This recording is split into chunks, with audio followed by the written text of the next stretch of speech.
استهداف طيران الاحتلال لعدة مواقع في قطاع غزة في غربها وشرقها وجنوبها، آخرها كان في هذه اللحظات واستمرار طيران الاحتلال في التحليق في سماء غزة وضرب عدة مواقع في خان يونس. نتيجة هذا القصف وهذا الاعتداء وصل عدد من الإصابات إلى مستشفى النجار بمدينة رفح، والمصادر المحلية ومقاطع الفيديو الصادرة من هناك يعني توضح وقوع وارتقاء شهيد وعدة إصابات جراء قصف الاحتلال من هناك. نتحدث عن استهداف منزل عائلة غنام أيضا في مدينة رفح في قطاع غزة، وطيران الاحتلال استهدف في هذه اللحظات مواقع أخرى في خان يونس جنوب القطاع.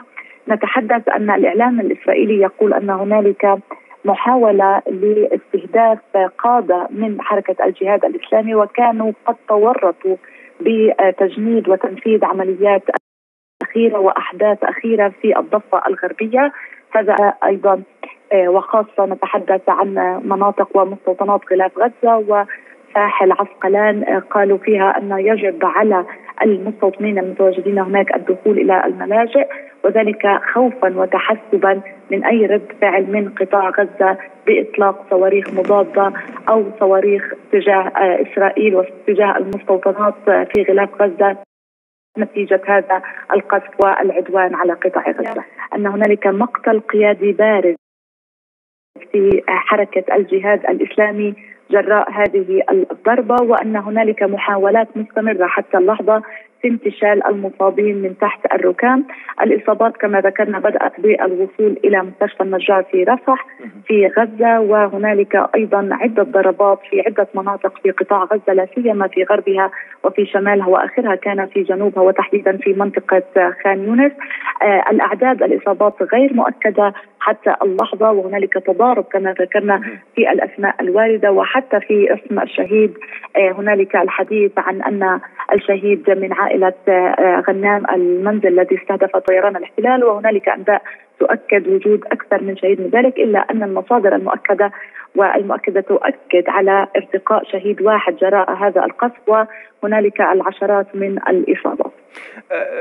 نعم، يعني ربما الجديد في الأمر ما يتم الآن الحديث عنه، هناك قصف في عدد من الأماكن في قطاع غزة. يعني الغارات الجوية جاءت في عدد كبير من مناطق قطاع غزة في وقت واحد، الأمر الذي يعني كان واضحا بأنه جيش الاحتلال الإسرائيلي يقوم بحملة واسعة، حملة اغتيالات واسعة، وهو أمر كنا قد توقعناه منذ فترة من الزمن.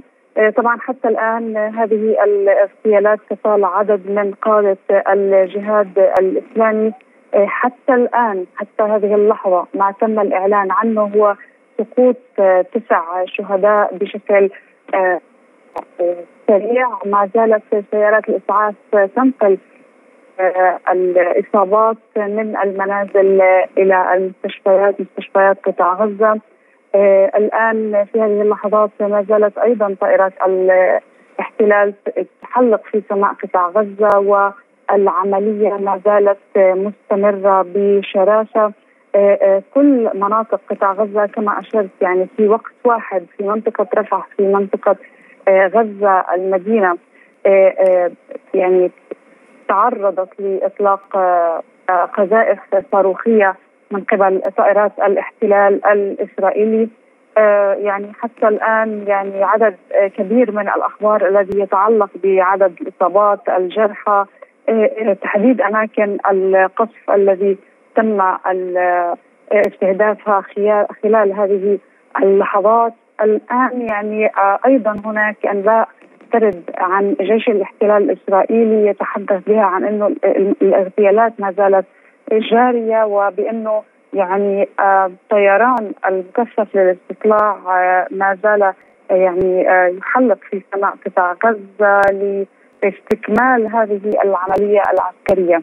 نذكر هنا بأنه عادة عندما يعني ينتهي الاحتلال الإسرائيلي من أهدافه يتم الإعلان عن ذلك عبر بيان يعلن به الاحتلال عن الأهداف التي كان قد يعني أصابها خلال هذه العملية العسكرية، لكن طالما أنه لم يخرج بهذا البيان إذن هي عملية عسكرية واسعة، وهذه واحدة من العمليات التي لا يمكن أن نتحدث بها عن احتمالية أن نكون أمام عدوان إسرائيلي ينتهي بيومين أو ثلاثة.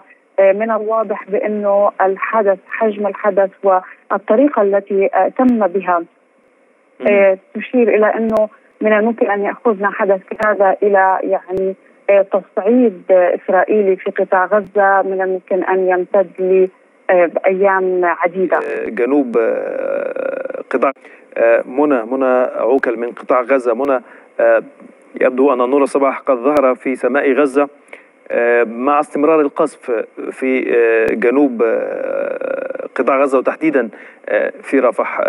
ما لديك من معلومات جديدة عن الوضع في رفح وأيضا في قطاع غزة بشكل كامل منى؟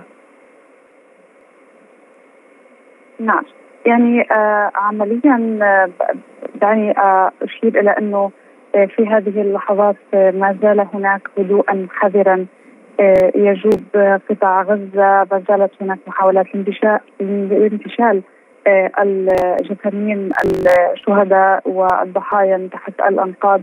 عمليا وزارة الصحة الآن أصدرت بيانها الرسمي الأول حول الإحصائية الأولية للعدوان على قطاع غزة، حيث أعلنت عن سقوط 12 شهيدا وإصابة 20 مواطنا بجراح مختلفة حتى اللحظة، حتى هذه الحصيلة الأولية فقط. ووفقا لبيان وزارة الصحة المقتضى لا زالت الطواقم مستمرة في إجلاء الضحايا من المناطق التي تم استهدافها خلال الساعات الماضية.